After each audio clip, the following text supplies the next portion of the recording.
اللہ نے جو لوگ دین اور مذہب پہ نہیں چلتے ان کی ایک بری خصلت کا ذکر کیا ہے کہ یہ لوگ جلد باز ہوتے ہیں. اذا مسہ الشر جزوعا، جب انہیں کوئی غم پہنچتا ہے تو بے صبرے ہو جاتے ہیں، مایوسی میں جانے لگتے ہیں. اور جب خوشی پہنچتی ہے، خاص طور پر خوشی کی ایک قسم اللہ نے بیان کی، دولت، مال، وہ بھی ایک خوشی کا ذریعہ ہے، تو منوعہ تو کنجوسی پہ اتر آتے ہیں. یعنی دل اور تنگ ہو جاتا ہے، یہ چاہتے ہیں کہ یہ ڈبل ہو جائے، ڈبل سے اور زیادہ بڑھ جائے. تو اس پر کئی ہفتوں سے بیان چل رہا تھا. فرمایا ان الانسان خلق ہلوعا اذا مسہ الشر جزوعا واذا مسہ الخیر منوعا الا المصلین. یہ قرآن کا جو الا ہے نا، یہ بڑا مزیدار ہوتا ہے. یہ ایک تلوار ہے. یہ کیا ہے؟ ایک تلوار ہے کہ چند لوگ ایسے ہیں کہ دیکھیں، دو ہی کنڈیشن میں انسان کا پتہ چلتا ہے نا کہ خوشی میں کیسا ہے اور غم میں کیسا ہے. نارمل حالات میں تو سب نارمل ہی ہوتے ہیں. مسئلہ پتہ چلتا ہے جب شادی بیاہوں میں دیکھ لو نا، آپے سے باہر آ جاتے ہیں. دیکھا ہے نا آپ نے؟ شادی بیاہوں میں ایک دم لمٹ کو کراس، اور غموں میں بھی لمٹ کراس کرنا شروع کر دیتے ہیں لوگ. تو اللہ تعالیٰ نے الا المصلین فرمایا کچھ لوگ ایسے ہیں جو ایسے نہیں ہیں، جن کے اندر یہ برائیاں نہیں ہیں. وہ غموں میں صبر کرتے ہیں اور خوشیوں میں شکر کرتے ہیں اللہ کا. جب کوئی خوشی ملتی ہے تو اللہ کا شکر کرتے ہیں. جیسے دولت ملی تو ان کے صدقات و خیرات اور زیادہ بڑھ جاتے ہیں. صحت ملی تو اور ان کے اندر تواضع پیدا ہو جاتی ہے. یہ کون لوگ ہیں؟ جو اللہ پر پکا ایمان رکھتے ہیں، جن کو اللہ کے وجود کا یقین ہے. ان کو یقین ہے کہ کسی نے ہمیں بنایا ہے اور وہ ہماری ایک ایک عمل پر مطلع ہے. جو کچھ اس دنیا میں ہوتا ہے اس کی مرضی سے ہوتا ہے، اس کی مرضی کے بغیر کچھ بھی نہیں ہوتا. اگر ہمیں کوئی غم آیا ہے تو یہ اس نے دیا ہے، یہ اتفاق سے نہیں ہوا. سارا مسئلہ پھڈا کھڑا ہوتا ہے جب آپ کس چیز کو بائی چانس سمجھ لیتے ہو. بائی چانس ایسا ہو گیا تو آدمی کہتا ہے یار نہ ہوتا تو کتنا زبردست تھا یار. مثال کے طور پر آپ جا رہے ہو بائک پہ، میں مثالیں بھی وہی دیتا ہوں جو صبح شام خود بھگت رہے ہوتے ہیں. میں مثالیں وہی دیتا ہوں جو صبح شام خود بھگت رہے ہوتے ہیں. آپ بائک پہ جا رہے ہو، کراچی میں ٹینکر ہے، پانی کے ٹینکر ہے نا. ٹینکر مافیا تو ایک بڑا مافیا ہے، آپ کو پتہ ہے. ٹینکر ہے یا کنٹینر ہے. اب کیا ہوا کہ آپ بائک پہ، کئی بائکیں نکل گئیں کنٹینر کے لیفٹ سائڈ سے نا. آپ کا جب نمبر آیا تو اتفاق سے کنٹینر کا جو ٹائر ہے نا وہ کھڈے میں آ گیا اور وہ کنٹینر الٹ گیا آپ کے اوپر. یہ بہت واقعات ہوتے ہیں. باپ بولو گے یار 20 لوگ بائکوں والے نکل گئے یہاں سے ہیں بھائی، میری ہی قسمت تھی کہ یہ کھڈے میں آنا ہے ٹائر اور یہ میرے اوپر ہی گرنا ہے. ہوتا ہے نا واقعات. کوئی پتھر ٹوٹ کے گرا، لینڈ سلائڈنگ ہوتی ہے نا پہاڑوں میں، پتھر لڑکتا آ رہا ہوتا ہے. 20 لوگ نکل گئے، آپ کی قسمت دھڑام سے آپ کی گاڑی کو اڑا دیا. تو ایسے میں انسان کا ذہن یہ کہتا ہے یار یہ تھوڑا سا 1 سیکنڈ آگے پیچھے ہو جاتا تو میں بچ جاتا. یہ چیز انسان کو ٹینشن میں ڈالتی ہے. کاش یہ نہ ہوتا، کاش یہ نہ ہوتا، کاش یہ نہ ہوتا. نبی نے کیا فرمایا؟ یہ جو کاش کا لفظ ہے، لو کا لفظ ہے، اگر مگر کا لفظ ہے، یہ شیطان کا کلمہ ہے. ایسے موقع پہ کافر کہے گا یوں ہوتا تو یوں نہ ہوتا. مسلمان کہتا ہے یہ ہونا تھا، یہ خود سے نہیں ہوا. یہ کس نے کیا ہے؟ اللہ نے کیا. رفعت الاقلام وجفت الصحف، نبی نے فرمایا اللہ نے تقدیر جس قلم سے لکھی ہے، لکھ دیا نا اللہ نے یہ ہوگا، اتنی بائکیں گزر جائیں گی، یہ والی بائک جب آئے گی تو اسی وقت ٹائر کھڈے میں آئے گا. حالانکہ اس سے بڑے بڑے کھڈوں میں پہلے آ چکا ہے مگر کنٹینر گرا نہیں، صرف لوز ہوا تھا اس وقت. شروع میں نا وہ کنٹینر لوز ہو رہا ہوتا ہے مختلف کھڈوں میں آ کے، گرانا اس کے اوپر ہے. اللہ بچائے یار ہمیں ان مصیبتوں سے. میں بائک چلاتا تھا نا تو مجھے یاد ہے یہ کراچی کے جو ٹرک ہیں ان کو بائک والے تو نظر ہی نہیں آ رہے ہوتے ہیں. تو کنٹینر کا ٹرک بیٹھا ہوا تھا, ٹرک والا بیٹھا ہوا تھا اوپر, بہت اوپر, جیسے عرش معلیٰ پہ بیٹھا ہوا ہے وہ. میری چھوٹی سی بائک تھی. اب میں جب سائڈ سے نکالنے لگا تو وہ اس نے ٹرن مار دیا. مجھے پتا تھا کہ میں اب گروں گا اور یہ ٹائر میرے اوپر آئے گا. میں نے زور سے چیخ ماری کیونکہ اس کو وہ گلاسز میں بھی میں نظر نہیں آ رہا تھا. سائڈ گلاسز جو ہوتے ہیں نا, وہ بائک والے تو اتنے نیچے ہوتے ہیں, وہ یہ گلاسز میں ان کو قریب والا بائک والا نظر نہیں آتا. میں نے زور سے چیخ ماری تو وہ ڈرائیور جھانک کے اس نے مجھے دیکھا اور زور سے کہکا لگا کے ہنسا. اس نے کہا بچ گیا, یعنی اس کو یہ تھا کہ یار یہ بیچارہ بھی گیا تھا مولانا صاحب. تو ہم کیا کرتے ہیں کہ یار یوں ہو جاتا تو یوں نہ ہوتا, یہ ہو جاتا تو یوں نہ ہوتا. نبی نے فرما دیا رفعت الاقلام. مسلمان کیا سوچتا ہے, بھائی جس قلم سے اللہ نے تقدیر لکھی ہے, جس کے بارے میں جس وقت جو ہونا ہے وہ لکھ کے اللہ نے قلم اٹھا کے واپس رکھ دیا. دیکھو دفتروں میں ایسا ہوتا ہے, آپ سر سے کوئی سائن وائن کروانے ہو, آپ نے کوئی پلاٹ کی فائل پہ سائن کروانا ہو, اپنے نام فائل کوانی ہے, کوئی کاغذ اپنے نام, وہ جب تک گورنمنٹ آفیسر بیٹھا ہوا ہے, پین اس کے ہاتھ میں, جو لکھوانا ہے, طلاق بھی لکھوانی ہے نا, لکھوا دو آپ. اس وقت اس کا موڈ اچھا ہے, آپ اس کو رشوت دے کے, لڈو کھلا کے, کچھ بھی ہے. جب سر نے پین رکھ دیا نا دراز میں اور اٹھ کے جانے لگے, اس وقت پھر معاملہ کیا ہو گیا, کھٹائی میں. اب پتہ نہیں کل آئے گئے سر, آئیں گے کل آفس بند نہ ہو جائے, ہڑتال نہ ہو جائے, موڈ سر کا اچھا ہو یا نہ ہو. تو اس سے پہلے جب تک کاتب کے ہاتھ میں قلم ہوتا ہے بہت کچھ چینج کروایا جا سکتا ہے. اسٹیمپ پیپر پہ آپ کوئی تحریر لکھوا رہے ہو تو وہ کہتا ہے بھائی دیکھو فائنل ہے یا نہیں ہے, فائنل ہونے کے بعد اس میں تبدیلی نہیں ہوگی. تو نبی صلی اللہ علیہ وسلم نے بھی ہمیں یوں ہی سمجھایا ہے, فرمایا کہ اللہ تعالیٰ نے قلم سے لکھوایا. ہمیں نہ سمجھانے کے لیے مختلف طریقے استعمال کیے گئے ہیں تاکہ ہمیں یہ سمجھ میں آ جائے کہ جو ہوگا نا قیامت تک وہ پہلے سے لکھ دیا گیا ہے, اس میں ذرہ برابر بھی اب تبدیلی ممکن نہیں ہے. اس لیے اس میں اگر مگر کرنا, یوں کر لیتا, یوں ہو جاتا, یوں کر لیتا. اب یہ گیا بھائی, اب یہ پاگل پنے والی باتیں ہیں, سب کچھ ہو چکا ہے. تو یہ سمجھانے کے لیے ہمارے نبی نے فرمایا ہمیں کہ سب سے پہلی جو چیز اللہ نے پیدا کی وہ کیا, قلم پیدا کیا. دیکھو کسی بھی ملک میں سب سے پہلے کس کو فوکس کیا جاتا ہے, اس کا آئین, کہ ایک کنٹری کن اصولوں پہ چلے گا. جیسے کوئی نیا ملک بنتا ہے, جتنے بھی اسمبلی کے ممبران ہیں بیٹھ کے سب سے پہلے کیا کرتے ہیں, آئین لکھو بھائی. یہ نہیں لکھا, ریٹن فارم میں نہیں آیا, زبانی نہیں ہوتا وہ. زبانی تو ہو سکتا ہے یا کچھ آج ہم نے کسی بات پہ اتفاق کیا, کل کوئی مکر جائے, تو ریٹن میں لے کر آؤ, لکھو اس کو. تو اللہ میاں نے بھی جب اس کائنات کو بنایا, زمین بنی, آسمان بنے, انسانوں کی جو بھی اللہ نے ارادہ کیا, تو اللہ نے سب سے پہلے اس لکھا کہ کیا ہو. بلکہ کائنات کو بنانے سے پہلے کائنات بھی اسی لکھے ہوئے کے نتیجے میں بنی ہے کہ میں ایسے اس نظام کائنات کو بناؤں گا. تو قلم. اور کمال کی بات ہے, جیسے پاکستان کا آئین ہے نا, کہ سب سے پہلی شک کیا ہے, حاکم اعلیٰ کون ہے, اللہ. پاکستان کا آئین کیا کہتا ہے, حاکم اعلیٰ کون ہے, اللہ. پہلی شک ہی یہی ہے, یہ بتانے کے لیے کہ آگے جو کچھ ہوگا نا اس کو سامنے رکھ کے قانون سازی ہوگی. یہ بڑی جاندار بات ہے پاکستان کے آئین میں. اسی وجہ سے ہم کہتے ہیں پاکستان ایک اسلامی ملک ہے, کیونکہ آئین بہت جاندار ہے. آگے امپلیمنٹ نہیں ہے اس کا, وہ نہیں ہے. تو اس کا طریقہ یہ نہیں ہے کہ آئین کے خلاف آپ آواز اٹھاؤ, اس کا طریقہ یہ ہے کہ آپ بولو بھائی آئین کے مطابق یہ قانون غلط ہے, اس میں آپ کی بات بھی سنی جائے گی, اس میں تبدیلی بھی ہو سکتی ہے. جیسے عدالتی خلا, وہ قرآن و سنت کے خلاف ہے جو آج کل عدالتی خلا چل رہا ہے.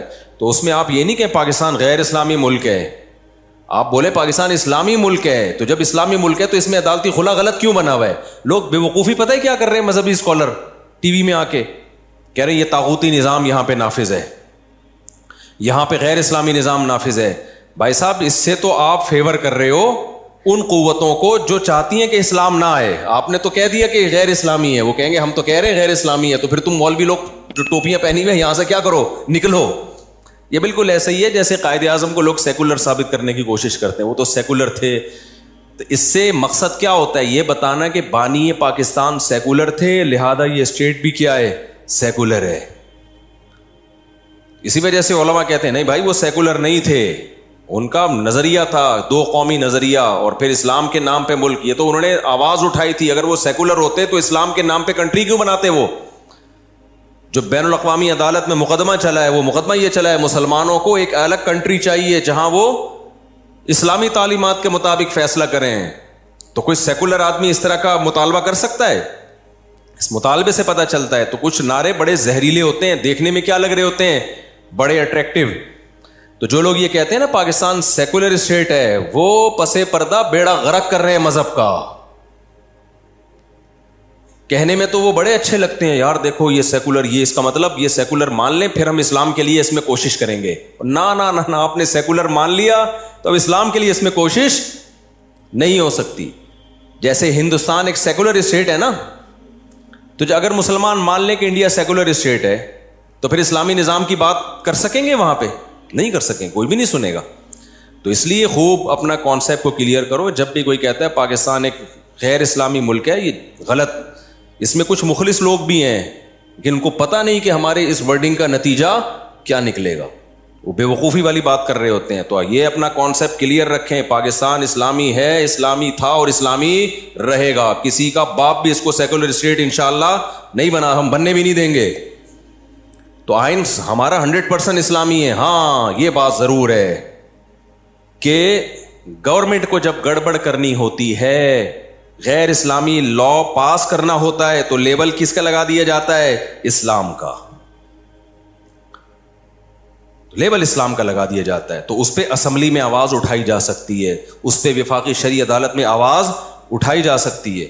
وفاقی شرعی عدالت بنی ہوئی ہے, آپ اس میں کیس کریں کہ یہ قانون غیر اسلامی ہے جس پہ لیبل کس کا لگ گیا ہے؟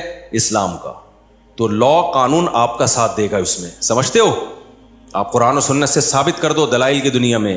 حضرت مفتی تقی عثمانی صاحب جب تک وفاقی شرعی عدالت کے جج تھے, درجنوں قوانین جو غیر اسلامی تھے ان کو اسلامی بنا دیا گیا تھا. کسی سیکولر اسٹیٹ میں ایسا ممکن نہیں. آپ امریکہ میں کیس کر کے دیکھو, کوئی شرعی عدالت ہی نہیں ہے وہاں پہ. آپ بولو جی یہ غیر اسلامی قانون ہے, اس کے خلاف ہم آواز اٹھاتے ہیں, وہ کہیں گے بھائی تو غیر اسلامی ہے تو یہ ملک اس غیر اسلامی ہے, اسلامی کس نے کہا کہ یہ ملک ہے؟ لیکن یہاں میں ممبر پہ بیٹھ کے بار بار چیختا ہوں نا کہ عدالتی خلا غیر اسلامی, عدالتی خلا غیر اسلامی. کیوں مجھے یہ چیخنے کا حق ہے؟ تو اسلامی ملک میں تو میں چیخ سکتا ہوں, غیر اسلامی کنٹری میں اس طرح آواز نہیں اٹھا سکتا. تو اسلامی ہے تبھی تو آواز اٹھا رہا ہوں. نہیں یہی میرا خیال ہے بات.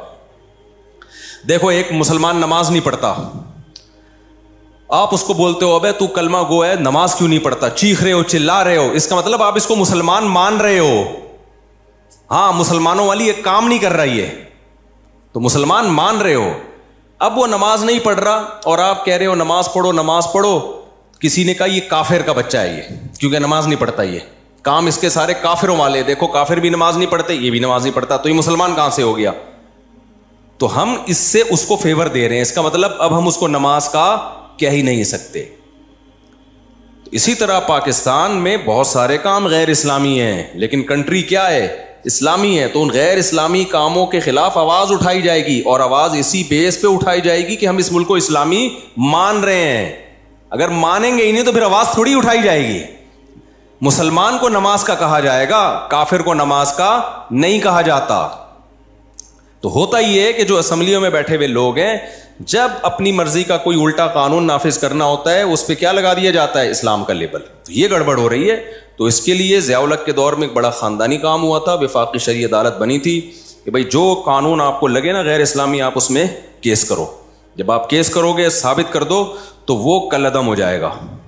لیکن یہ کام ہو نہیں رہا ہے, اور یہ کام عوام کے دباؤ کے بغیر بھی نہیں ہوتا. بعض بہت مشکل سے چینج ہوتے ہیں قوانین, چھوٹے موٹے تو آسانی سے ہو جاتے ہیں, کچھ قوانین ایسے ہوتے ہیں ان میں بین الاقوامی دباؤ ہوتا ہے.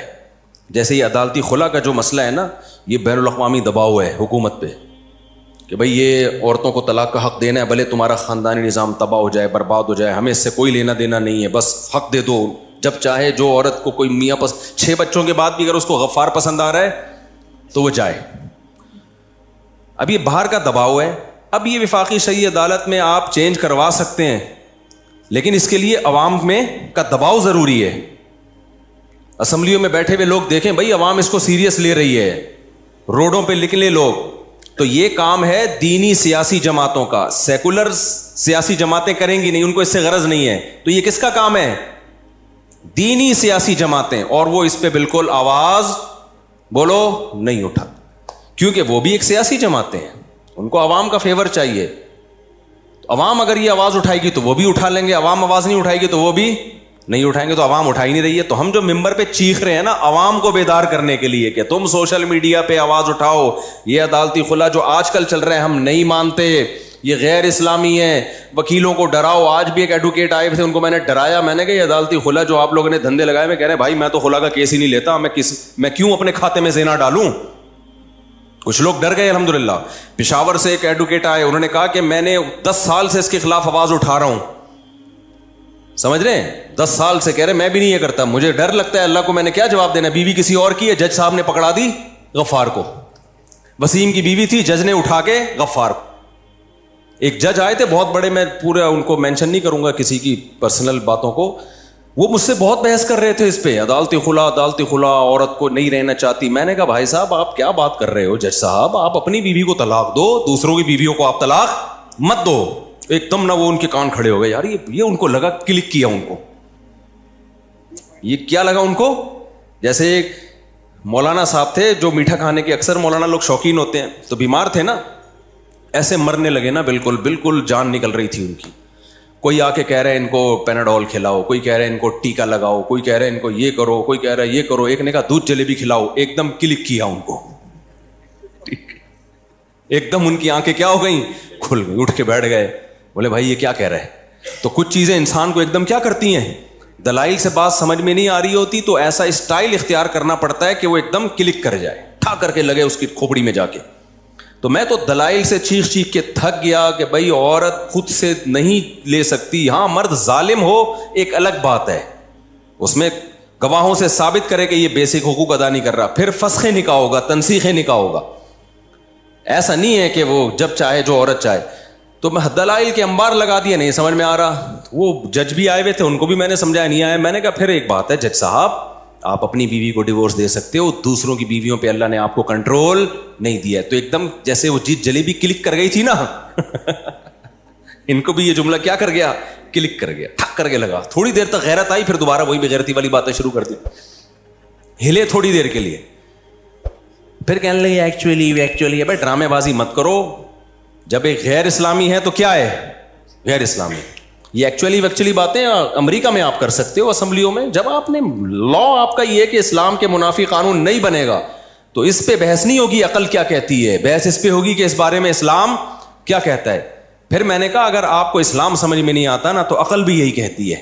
کیونکہ اگر بیوی کو اس طرح سے ڈیورس کا حق دے دیا جائے جیسے عدالتوں نے دیا ہے, تو میں نے کہا مجھے وہ باریک لکیر دکھا دو, بتا دو کہ کون سی حد ہے جس سے ہم فرق کریں میاں بیوی میں اور گرل فرینڈ اور بوائے فرینڈ میں. پھر فرق کیا رہ گیا, نہیں یہی بات سمجھ, سوائے ڈاکومنٹیشن کا. بھائی گرل فرینڈ کو بھی ہر وقت بریک اپ کا حق حاصل ہوتا ہے کہ نہیں ہوتا, تو بیوی کو بھی ہے. تو پھر بس نام کا فرق ہو گیا کہ یہ کاغذ میں بیوی لکھی ہوئی ہے, اس کو لکھا ہوا ہے, اور اس کو کاغذ میں گرل فرینڈ لکھا ہوا ہے, یا کوئی کاغذ ہی نہیں ہے. تو کاغذ تھوڑی ہے جس سے پتہ چلتا ہے. جب کاغذ نہیں ہوتے تھے تو کیا میاں بیوی بلوچستان میں, KPK میں, گاؤں دیہاتوں میں تو بہت سے نکاح جن کا کوئی کاغذ سرے سے ہے ہی نہیں, تو وہ کیا میاں بیوی نہیں ہے. تو بیوی میں اور گرل فرینڈ میں فرق یہ ہوتا ہے کہ بیوی کے پاس آنے کا حق ہے, جانے کا حق نہیں ہے, اور گرل فرینڈ کے پاس آنے کا بھی حق ہے اور جب چاہے جانے کا بھی حق ہے. اس بات پہ سیکولر لوگ مجھے بہت گالیاں دیتے ہیں. دو دبا کے گالیاں دو. جب تمہاری بیوی تمہیں چترول لگائے گی نا, غفار کو پسند کرے گی 6 بچے پیدا کرنے کے بعد, پھر دیکھتا ہوں تمہاری حالت کیا ہوگی. اور ان کے تو کمبختوں کے 6 بچے بھی نہیں ہوتے. ایک آدھ بچہ پیدا کرنے کے بعد بھی جب وہ غفار کے پاس جائے گی نا, تو میں تجھ سے پوچھوں گا بتا میں صحیح کہہ رہا تھا غلط کہہ رہا تھا. تو اصل میں ان سیکولر لوگوں کا بیوی سے وہ رشتہ ہوتا ہی نہیں ہے کمبختوں کا. انہوں نے کوئی جانے نچھاور بھی نہیں کرنی ہوتی. بیوی سے بھی یہ ایک انسٹرومنٹ کے طور پہ رکھا ہوا ہوتا ہے کہ بیگم یو آر, وہ ہے نا تمہاری جیسی تم چاہو زندگی گزارو, میں اپنی لائف میں مست, تم اپنی لائف میں مست. ہم جب اسٹیج پہ جائیں گے کسی پروگرام میں تو دونوں ایز اے میاں بیوی جائیں گے, باقی تیری مرضی, تو غفار کے پاس جا, تو ستار کے پاس جا. تو جب یہ بغیرتی ہو پھر اس کو عدالتی خلا میں کوئی اشکال نہیں ہوگا. غیرت مند لوگوں کے لیے میں حساب کتاب بتا رہا ہوں, جس کو یہ ہوتا ہے کہ یار بیوی میری ہے اور پسند کس کو کر رہی ہے, غفار صاحب کو یا وسیم صاحب کو یا جمشید کو پسند کر رہی ہے. تو غیرت مند لوگوں کو ہوگا کہ یار میری بیوی ہے اور عدالت اس کو کسی اور کو پکڑا رہی ہے. یہ کیسے ہو سکتا ہے؟ یہ نہیں ہو سکتا. اسلام میں یہ بے غیرتی بولو نہیں ہے. تو اس پہ خدا کے بندو آواز اٹھاؤ. آپ لوگ سوشل میڈیا پہ آواز اٹھاؤ اس کے خلاف. جب بھرپور آواز اٹھے گی نا تو یہ ہمارے سیاسی لیڈر تھوڑا سا ہلیں گے, ورنہ یہ نہیں ہلیں گے. ان کو دماغ سے نکال دو اور پرسنلی ملاقاتیں کرو, ان کو عزت دو. مجھے اس سلسلے میں آصف علی زرداری صاحب سے بھی ملنے کا موقع ملا نا, عزت کے ساتھ میں اب زرداری صاحب سے بھی ملنے کے لیے تیار ہوں. شاید عزت سے کام ہو جائے بھائی. میاں نواز شریف صاحب یا شہباز شریف سے ملنے کا موقع ملا, اس سے بھی ملنے کے لیے, لیکن کوئی سنے تو نا. کسی سے بھی ملنے کا موقع ملا میں تیار ہوں. میں نے تو وکیلوں کو بولا ہے میری جو مدد چاہیے نا اس قانون کو تبدیل کروانے کے لیے, جب جہاں بلاؤ گے میں پہنچنے کے لیے تیار ہوں. اس سے زیادہ میں کیا کروں یار. لیکن ہمارے اسکالر کو دیکھو, کام دھیلے کا نہیں کرنا, طاغوتی نظام کو بدلو, طاغوت کے, اور اسلامی حکومت. ابے اسلامی حکومت تو ہے, اب اس کو اسلامائزیشن کرنے کے لیے لا تبدیل کرنا ہے. اس پہ آواز, جیسے انہوں نے آواز اٹھائی ہے قیصر راجہ نے, یہ جو ڈرامہ آ رہا ہے کون سا برزخ, اس پہ آواز اٹھائی. یہ کام ہے اسلامائزیشن کا. اب قیصر راجہ صاحب بھی بیٹھ دیتے, میں طاغوت کی نظام کو برداشت نہیں, پلٹ دوں گا پورا نظام. اس کا مطلب آپ کچھ بھی نہیں کرنا چاہتے. انہوں نے کہا بھائی یہ برزخ ڈرامہ آ رہا ہے, اس میں ہومو سیکسولیٹی کو فروغ دیا جا رہا ہے, ہم اس کے خلاف آواز اٹھائیں گے اور عدالت میں جائیں گے. اس کا مطلب قیصر راجہ صاحب واقعی کیا چاہتے ہیں, ملک کو اسلامی بنانا. ایک ٹاسک لی نا, جیسے یوتھ کلب والوں نے LGBT کے خلاف کانفرنسز کی, وکیلوں کو بلایا, ان کو شعور دیا, کورٹ میں کیس گیا, اور بھی لوگوں نے ساتھ دیا, اور یہ قانون الحمدللہ تبدیل ہو گیا. اس کا مطلب یوتھ کلب والے واقعی پاکستان کو کیا بنانا چاہتے ہیں, اسلامی. لیکن اگر وہ باتیں پھینکتے رہتے, ہم یہ پورا نظام بدلیں گے, یہ طاغوتی نظام ہے, غیر اسلامی ملک ہے, اس پورے نظام کو پلٹو, اس کا مطلب آپ کا کچھ بھی کرنے کا پروگرام نہیں ہے. جس کا کچھ بھی کرنے کا پروگرام نہیں ہوتا اس کا بہت بڑے بڑے کام کرنے کا پروگرام ہوتا ہے. سمجھ رہے ہو نا. اور جس کا بہت بڑے بڑے کام کرنے کا پروگرام ہوتا ہے اس کا کچھ بھی کرنے کا پروگرام نہیں ہوتا. ایک صاحب آئے نا, اور آسان مثال, آپ کی مرضی مطلب کی مثال دیتا ہوں. میں ابھی ٹاپک پر آ رہا ہوں, یہ بیچ میں ایک درمیان میں بات ہے کہ آج کل ٹی وی پہ طاغوت بہت چل رہا ہے, طاغوتی نظام ہے, طاغوت ہے. تو کیا کریں, طاغوتی نظام ہے تو بھائی ایک ایک چیز کو تبدیل کرنے کی کوشش کرو گے تو ہو جائے گی. آئین کس کو فیور کر رہا ہے, آئین آپ کو فیور کر رہا ہے. آئین ہی غلط ہوتا تو پھر ہم نظام کی تبدیلی اور وہ بہت بڑے پیمانے پر کچھ کرنے کی کوشش کرتے. یہاں تمیز سے ہو سکتا ہے, لیکن یہ کام کریں گے وکلا کر سکتے ہیں, ججز کر سکتے ہیں, اور سیاسی لوگ کر سکتے ہیں. تو ججز پہ, وکیلوں پہ, اور اسمبلی میں بیٹھے ہوئے لوگوں پہ محنت کی جائے. سمجھتے ہو کہ نہیں سمجھتے؟ اور مذہبی جماعتوں کو, مذہبی تنظیموں کو, اسلامی نظریاتی کونسل کو توجہ دلائی جائے کہ آپ کرو یہ کام, تو یہ بہت آرام سے ہو سکتا ہے. اور اگر یہ کام نہیں کر رہے تو اس کا مطلب آپ کچھ بھی کرنا نہیں چاہتے, بس آپ باتیں پھینک رہے ہو بیٹھ کے. تو وہ کیا تھا, میں مثال دے رہا تھا نا کہ جو کرنا چاہتا ہے نا وہ اس کے پاس ایک پیکج ہوتا ہے, اس طریقے سے ہوگا. جو بہت بڑی بڑی باتیں کر رہا ہو اس کا مطلب وہ کچھ بھی کرنا نہیں چاہتا. اس کی مثال ایسے ہے جیسے وہ ایک صاحب میرے پاس آئے کہ میں دوسری شادی کرنا چاہتا ہوں. میں نے کہا کس لڑکی سے؟ کہتے ہیں لڑکی جو میرے ویژن کا حصہ ہو اور اس ٹائپ کی ہو, جو میرے ساتھ بزنس میں پارٹنر بنے اور میرا ایک ادارہ ہے وہ بھی چلا لے اور یہ بھی کر لے اور وہ بھی کر لے, ایسی صفات. میں نے کہا اس کا بول تو میں نہیں کرنا چاہتا, خام خواہ میں کیوں فضول باتیں کر رہا ہوں میرے سامنے بیٹھ. یعنی تیرے کو ایسی عورت چاہیے جو جوان بھی ہو, تجھے اولاد بھی دے اور تیرا اسکول بھی چلائے, تیرا مدرسہ بھی چلائے, تیرے ساتھ بزنس پارٹنر بھی ہو, اور وہ تجھے پسند بھی آئے اور اس کمبخت کو تو بھی پسند آئے. تو جس نے نہیں کرنی ہوتی وہ کیا کرتا ہے, باتیں پھینکنے پر گورنمنٹ کی طرف سے کوئی پابندی نہیں ہے. ہمارے ایک دوست تھے جاننے والے, جب میں یہ بیان آتا ہے تو نیچے کچھ خواتین کے کمنٹس آتے, یہ نہیں سدھرے گا, میرے بارے میں لکھا ہوتا ہے. یہ ہر بیان میں دوسری شادی کہیں نہ کہیں سے کھینچ کے لے. ایک انٹرویو میں, ایک پوڈ کاسٹ میں خاتون سے پوچھا گیا, وہ خاتون میرے خلاف بول رہی تھی یہ ہر وقت شادیاں کرتے ہیں, تو اس نے کہا اب تو ان کی 4 ہو گئی. کہتی ہیں ابھی بھی کر رہے ہیں باتیں, یہ ہو گئی ہیں پھر بھی پتہ نہیں کیا شوق ہے ان کو باتیں کرنے کا. تو اس پہ کسی نے کمنٹس لکھے ہوتے ہیں اس طرح کے کلپ پہ نا کہ یہ نہیں سدھرے گا. جن کو میرے بیان سے تکلیف ہو رہی ہے نا, انہوں نے نیچے کمنٹس کیا ہوتے ہیں, یہ مولوی, یہ مفتی نہیں سدھرے گا. تو واقعی میں نہیں سدھروں گا, میں بہت بگڑا ہوا ہوں. تو میں بولتا رہوں گا موت تک, مثالیں بھی میں دیتا رہوں گا اس کی. تو وہ کیا ہے, وہ میں بتا رہا تھا نا کہ ہمارے ایک جاننے والے ایک استاذ ہیں, عالم بھی ہیں, وہ ایسے نا بیٹھے ہوئے تھے کرسی پہ ٹیک لگا کے نا, اکثر میں نے دیکھا اسی طرح بیٹھے ہوتے تھے وہ. تو مجھے کہنے لگے کہ نسوار ان کے منہ میں تھی, پشتو اسپیکنگ ہے, مجھے کہنے لگے یار تم نے پتہ نہیں کیسے کر لی, ہماری تو کوئی دوسری بھی نہیں ہو رہی. تو میں نے ان کی نقل اتاری نا, میں کرسی پہ ایسے کر کے بیٹھ گیا, یوں کر کے نا ایسے کر کے تھوڑا نسوار والا میں نے وہ بنایا چہرہ. میں نے کہا اس طرح نہیں ہوگی, جب آپ کے پاس آؤ ادھر ہی بیٹھے ہوئے ہوگے اور کہہ رہے پتہ نہیں کیوں نہیں ہو رہی. ایسے تھوڑی ہوتی ہے بھائی, ہلنا جلنا پڑتا ہے, کیا خیال ہے, رشتہ تلاش کرنا پڑتا ہے, جانا پڑتا ہے. تو یہ کیا اس طرح, تو میں نے کہا پہلی ہو گئی, اس پہ اللہ کا شکر ادا کرو. تو میرے بھائی طاغوت کی بات کرنا, نظام کی تبدیلی کی بات کرنا بہت آسان, کوشش کرنا بہت مشکل ہے. تو کوشش, آئین آپ کو فیور کر رہا ہے, آئین کس کے ساتھ ہے, مذہبی لوگوں کے ساتھ ہے, کہ اتنی خاندانی شق آئین میں ڈل گئی ہے کہ قرآن و سنت کے اگینسٹ کوئی لا نہیں بنے گا. اب ہماری اسمبلی 100% بھی سیکولر ہو جائے نا, قانون کے ہاتھوں آگے مجبور ہو جاتی ہے. دیکھو جنرل مشرف تو بہت ایک سیکولر سا آدمی تھا, اس نے بھی کچھ الٹے قوانین جب نافذ کیے ہیں نا, تو پہلے مولویوں کو بٹھا کے نا, اپنی مرضی کے سرکاری مولویوں کو بٹھا کے ٹاک شاک پہ اس کو مشرف و اسلام کرنے کی کوشش کی ہے اس نے, کیونکہ اس کو پتا تھا کہ یار کتنا ہی الٹا قانون میں نافذ کروں لیکن مجھے قرآن و سنت کا سہارا لینا پڑے گا, مجھے کوئی لیبل لگانا پڑے گا. تو یہ خود اس کی علامت ہے بھائی, لوگ غلط ہیں, ملک غلط نہیں ہے, جو امپلیمنٹ کرنے والے ہیں وہ 2 نمبریاں کرتے ہیں, ملک غلط نہیں ہے. تو تمیز سے آپ جب کام کرو گے, قانون لا آپ کا ساتھ دے گا, کورٹ آپ کا ساتھ دے گی اگر آپ تمیز سے کام کرنے کی کوشش کرو گے, لیکن وہ ہو نہیں رہا ہے.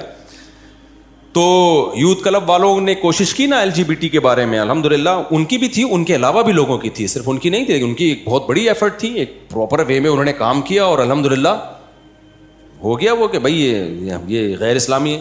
تو اسی طرح یہ برزخ ڈرامہ ہے, قیصر راجہ صاحب اس کے خلاف مہم چلا رہے ہیں, آپ ان کا ساتھ دو, ٹھیک ہے نا. وہ کہتے ہیں عدالت میں جاؤں گا, اس کی ایسی کی تیسی کروا دوں گا, بند کرواؤں گا.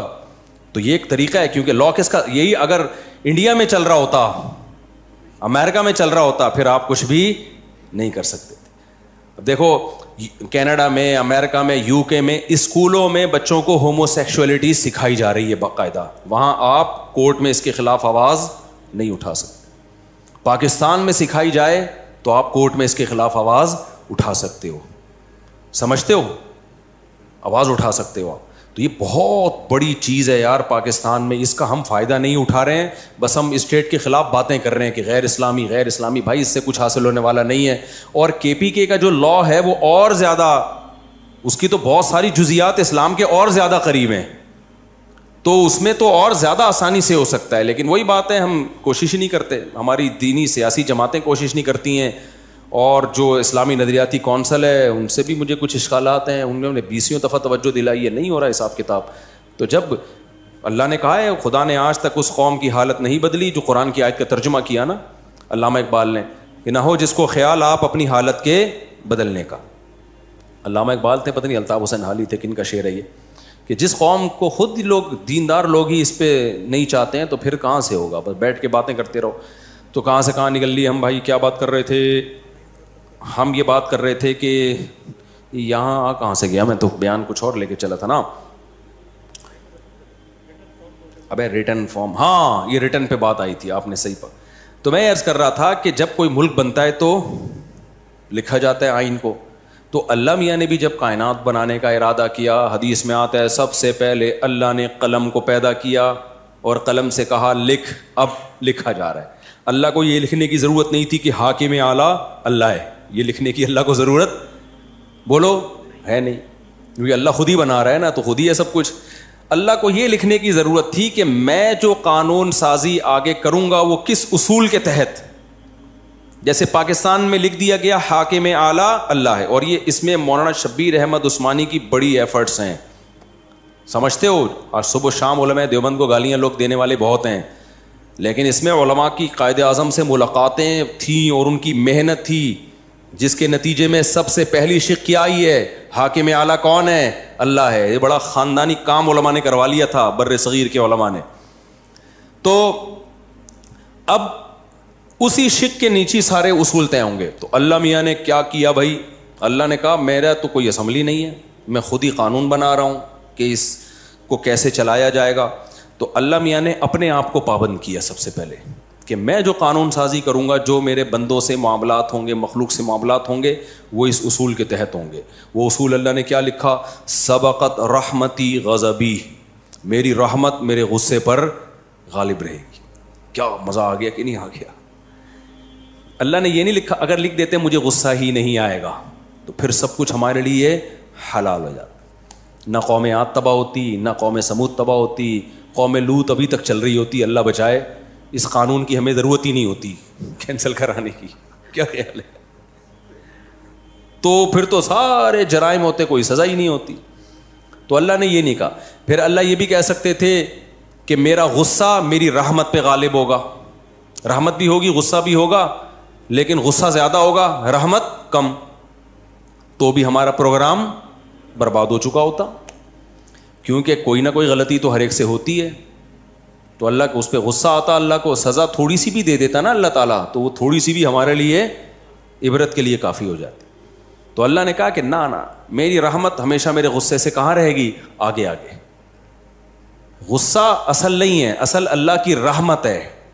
غصہ جب آئے گا جب کوئی بہت زیادہ اللہ کے حکام کو توڑ کر اس کو غضب دلائے. تو اس کے اللہ نے اصول کیا رکھے؟ دیکھو، اللہ نے کہا اگر کسی سے گناہ ہو جاتا ہے فوراً عذاب نہیں آئے گا، توبہ کا اس کو موقع دیا جائے گا. تو اس کا مطلب رحمت غصے پہ غالب ہے کہ نہیں ہے؟ پھر اگر دوبارہ ہو گیا، دوبارہ چانس دوں گا اس کو. تیسری دفعہ ہو گیا تو تیسری دفعہ چانس دوں گا. چوتھی دفعہ ہو گیا، بولو نا، چوتھی دفعہ چانس. پانچویں دفعہ گناہ ہو گیا، پانچویں دفعہ چانس. حدیث میں آتا ہے نا، ایک شخص نے ایک بندے کو قتل کیا، اللہ نے چانس دیا توبہ کر لے. اس نے دوبارہ قتل کیا، اللہ نے چانس دیا توبہ کر لے، نہیں کی توبہ. تیسرا بندہ قتل کیا، اللہ نے چانس دیا اب توبہ کر لے، اس نے کہا، اس نے نہیں کی توبہ. چوتھا، پانچواں، کتنے مار دیے؟ 99. 99 کے بعد اس کو خیال آیا کہ یہ تھوڑا سا مناسب کام مجھ سے تھوڑا نامناسب چل رہی، اللہ کو کیا منہ دکھاؤں گا. ایسا نہ ہو کہ آپ میں سے بھی کوئی کہے کہ چلو کرتے رہو، آخر میں توبہ کریں گے. ہزاروں میں ایک آدمی ہوتا ہے جس کو اتنے جرائم کرنے کے بعد توبہ کا خیال آئے، ورنہ 99% کو توبہ کا خیال نہیں آتا. اس لیے شروع میں ہی بچ جاؤ، شروع میں ہی بچ جاؤ. گناہ کر کے توبہ بڑا مشکل کام ہے. گناہ سے بچنا آسان ہے، کر کے توبہ کرنا مشکل ہے، کیونکہ لت پڑ جاتی ہے اس گناہ کی. دیکھو جو شراب نہیں پیتے بچے ہوئے ہیں، آسان ہے نا، پی کے چھوڑنا آسان ہے، مشکل ہے؟ مشکل ہے. تو 99 کے بعد اس کو خیال آیا، پھر 100 مار دیے، پھر خیال آیا. تو یہ اللہ کی رحمت ہے. 100 کے بعد جب توبہ کی ہے تو اللہ نے 100 کے 100 قتل معاف کر دی. تو رحمت غصے پہ غالب ہے یا نہیں ہے؟ لیکن اللہ نے کہا کہ اگر موت کا وقت آ گیا نا تیرا اور اب تو توبہ کر رہا ہے، اب معاف نہیں ہوگا. کیونکہ اب بھی اگر معافی کا آپشن ہو پھر تو سارے کریں گے. تو پھر غضب، پھر اس کا مطلب اللہ میں غضب ہے ہی نہیں. تو اللہ نے ایک شق جو لکھی تھی وہ یہ نہیں لکھی تھی کہ میں ہمیشہ رحم ہی کروں گا، غصہ نہیں کروں گا. اس میں غصے کا تذکرہ تھا، لیکن کہا کہ رحمت غصے پر غالب رہے گی. تو اب اگر کوئی موت کے وقت توبہ کرتا ہے، کیونکہ موت کے وقت تو عالم برزخ نظر آنا شروع ہو جاتا ہے، فرشتے اور عذاب آنکھوں سے دیکھنا شروع کر دیتا ہے. دیکھنے کے بعد تو فرعون بھی ایمان لے آیا تھا بھائی. ہزاروں بچوں کا قاتل 20 دفعہ سمجھایا گیا، موسیٰ کلیم اللہ کو بھیجا گیا، اتنے بڑے پیغمبر کو معجزے دکھائے گئے، سب کچھ، اس کی کھوپڑی میں بات نہیں آئی. بتایا گیا اب بھی توبہ کر لے. آخری چانس دیا گیا کہ بھائی سمندر میں راستے بن رہے ہیں، پانی میں، کیسا معجزہ، بنی اسرائیل وہاں سے گزر رہے ہیں، سمندر پھٹ گیا ان کے لیے، کتنا بڑا معجزہ دیکھا نا. وہاں بھی اگر توبہ کر لیتا تو اللہ معاف کر دیتا. کتنا بڑا اللہ نے اس کو آپشن دیا. اس کمبخت کو پھر بھی خیال نہیں آیا، اپنی فوجیں لے کے اسی راستوں میں اتر گیا جو کس کے لیے بنے تھے؟ بنی اسرائیل کے لیے. ابے بھائی یہ تو اس کے لیے اللہ نے تمہارے سامنے بنائے ہیں، ورنہ پانی ایسے کہاں پھٹتا ہے؟ دماغ کیا ہو گیا تھا؟ خراب. اترا ہے اور پانی اللہ نے جوڑ دیا. یہ نہیں سدھرے گا. جیسے میں 4 شادیوں پہ بیان نہیں چھوڑوں گا نا، تو ہم تو غلط بات پہ تو نہیں اڑے ہوئے نا، صحیح بات پہ اڑے ہوئے. لیکن فرعون کس پہ اڑ گیا تھا؟ غلط پہ. تو فرشتوں نے بول دیا یہ نہیں سدھرے گا، یہ نہیں. اور واقعی جو برے لوگ ہوتے ہیں ایک حد تک جانے کے بعد پھر ان میں سدھرنے کا چانس ختم. اللہ تو توبہ کے لیے ہر وقت تیار بیٹھا ہے, لیکن پھر بندے کا چانس ختم, بندہ کرتا نہیں ہے توبہ. تو پھر کیا ہوا ہے, اللہ نے سمندر کو ملا دیا. جب ملایا ہے تو فرعون کا جب پانی حلق میں جانا شروع ہوا, فرعون نے کیا کہا, آمنت انہ لا الہ الا الذی آمنت بہ بنو اسرائیل. ہمارے استاذ جب اس آیت کا ترجمہ کرتے, ہمیں درس جب قرآن ہم پڑھا رہے تھے نا ہمیں قرآن مدرسے میں, تو وہ اس آیت کے بڑا مزہ لے کے ترجمہ کرتے تھے. فرماتے تھے کہ دیکھو ساری زندگی فرعون ایمان نہیں لایا, مرتے ہوئے لایا تو بڑی ڈیٹیل سے لایا ایمان. انہو, یہ ہو ضمیر شان ہے. جو عربی گرامر جاننے والے طلبہ ہیں ان کو پتہ ہے ضمیر شان کسے کہتے ہیں. اس کا ترجمہ یہ ہوتا ہے کہ قصہ یہ ہے, کہ بات یہ ہے, کہ اس کو ضمیر قصہ بھی کہتے ہیں. یعنی جب آپ کوئی بات شروع کرنے سے پہلے تمہید باندھتے ہیں نا کہ ایکچولی بات یہ ہے کہ, تو اس کے لیے ہو ضمیر لائی جاتی ہے, اس کا کوئی مرجع نہیں ہوتا. تو فرعون سے موسیٰ علیہ السلام ساری زندگی یہ مطالبہ کرتے رہے کہ تو ایک دفعہ زبان سے کہہ دے آمنت باللہ, میں کس پر ایمان لایا, اللہ پر. یہ سینٹنس زبان سے نکال دے. فرعون اتنا سا مختصر جملہ بھی زبان سے نکالنے کے لیے پوری زندگی تیار نہیں ہوا, بلکہ اوٹ پٹانگ باتیں کرتا رہا. لعلی ابلغ الاسباب, لاؤ سیڑھیاں لے کر آؤ, میں ذرا آسمان پہ چڑھ کے دیکھوں. اطلع الی الہ موسیٰ, موسیٰ کے خدا کو جھانک کے دیکھوں ہے بھی یا نہیں ہے. اس طرح کی فضول باتیں کرتا تھا جیسے آج کل ملحد لوگ کرتے ہیں کہ اللہ نظر کیوں نہیں آتا. ساری زندگی اوٹ پٹانگ باتیں کرتا رہا, اور جب پانی منہ میں جانے لگا ہے اس کو پتہ چلا اب ہم گئے, تو کیا کہتا ہے, آمنت انہو, میں ایمان لایا. بات نہیں, ایک اور جگہ کا انہو, وہ آیت میرے ذہن سے نکل رہی ہے اس وقت, کہ آمنت انہ لا الہ الا الذی آمنت بہ بنو اسرائیل, میں ایمان لایا اس بات پر, انہو کہ بات یہ ہے کہ اس اللہ کے سوا کوئی معبود نہیں ہے جس پر بنی اسرائیل ایمان لے کر آئے ہیں. تو اس سے پہلے اس نے ضمیر شان لا کے پوری تمہید باندھی ہے, بات یہ ہے کہ, ٹھیک ہے نا. تو ہمارے استاد فرمایا کرتے تھے کہ گویا فرعون بزبان حال یہ کہہ رہا تھا فرشتوں کو, بھائی ایک منٹ ذرا ٹھہرو, بات تو سنو, ٹھیک ہے نا. بات یہ ہے کہ ایکچولی بات یہ کہ, اس کی مثال ہے جب ہم کسی چور کو پکڑ کے چترول لگاتے ہیں نا, رنگے ہاتھوں پکڑا گیا ہو, تو وہ یہ نہیں کہتا میں چور نہیں ہوں, اس کو پتا یہ تو رنگے ہاتھوں چوری کرتے ہوئے پکڑا گیا ہے. تو وہ کیا کہتا ہے, بھائی بات یہ ہے کہ بات تو سنو یار, یعنی تم کچھ تھوڑے ٹائم کے لیے رکو گے تو میں آگے ایکسپلین کروں گا. تو یہ بات یہ ہے کہ مطلب یہ ہوتا ہے بات آگے آ رہی ہے تو مجھے مارو نہیں, پہلے ذرا میری بات سنو.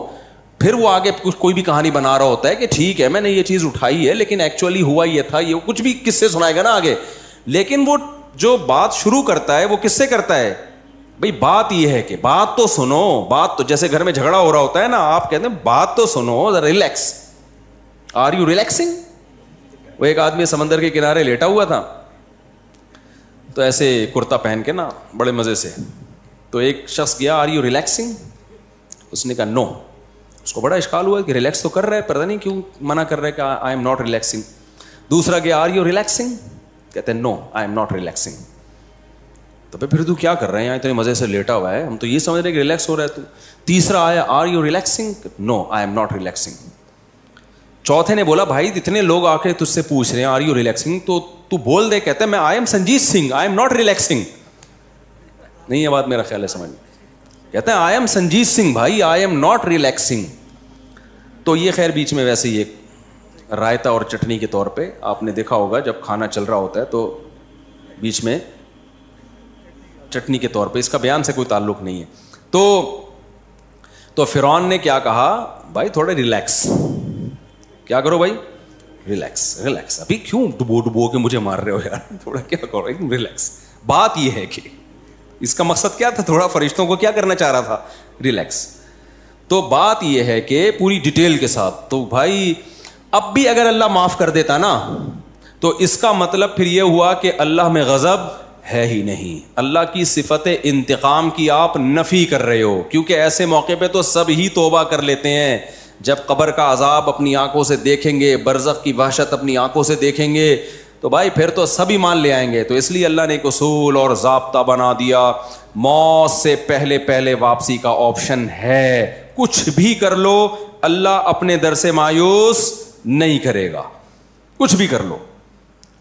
لیکن جب موت قریب آ گئی نا اور اس جہان میں ٹرانسفر ہونا شروع ہو گئے, اب نہیں ہوگا. پھر اللہ کا اصول اتنا سخت ہے, اللہ کہتے ہیں اگر ساری دنیا کی ساری دولت دے کے بھی عذاب سے جان چھڑانا چاہے گا جان نہیں چھوٹے گی. تو یہ لا اللہ نے کیا کر دیا, بولو, لکھ دیا. آگے سارا اسی اصول کے تحت اللہ نے قانون سازی. تو بات اس پہ چل رہی تھی کہ انہی میں اللہ نے لکھ دیا تھا کس کا جو ہے نا ٹرک اتنی بائکیں گزر جائیں گی, اور جب یہ گزرے گا تو جو کھڈوں میں ٹائر آ کے اوپر کا کنٹینر لوز ہوا تھا نا, تو وہ اسی سلسلے میں لوز ہوا تھا. ٹھیک ہے, صحیح ہے. وہ ہم نے لوز کس سلسلے میں کیا تھا, اس سلسلے میں کیا تھا کہ اس کے اوپر گرے, اس کو مارنا تھا ہم نے.